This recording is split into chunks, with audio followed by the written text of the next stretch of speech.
புஜங்கம் என்பது நகர்ந்து செல்லும் பாம்பு என்று பொருள். இச்சொல் வடமொழியில் உள்ள ஒரு வகை யாப்பை குறிக்கும். இப்புஜங்க கவியுள் அமைந்து கிடக்கும் சொற்கோவை பாம்பு வளைந்து வளைந்து செல்லுவது போல இருப்பதால் இத்தகைய கவிக்கு புஜங்கம் என பெயர் உண்டாயிற்று. இது ஆதிசங்கரால் அருளப் பெற்றது.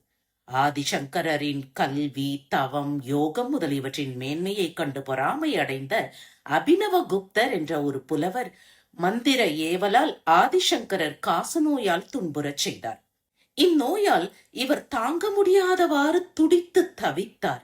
ஒரு நாள் இரவு சிவபெருமான் இவருடைய கனவில் தோன்றி ஜெயந்திபுரம் எனும் திருத்தலத்தில் சூரனை வென்று அழித்து வெற்றி களிப்பின் வடிவமாய் வழங்கும் தமது குமாரனாகிய செந்தில் குமரனை கண்டு வழிபட்டால் இக்கொடிய நோய் முற்றிலும் நீங்கும் என்று கூறி திருநீரும் அளித்து அருளினார்.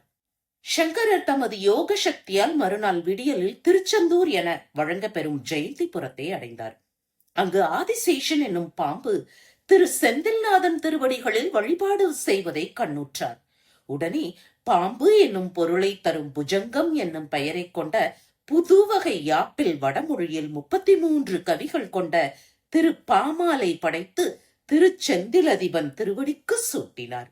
இதுதான் திருச்செந்தூர் ஸ்ரீ சுப்பிரமணிய புஜங்கம் தோன்றிய வரலாறு ஆகும்.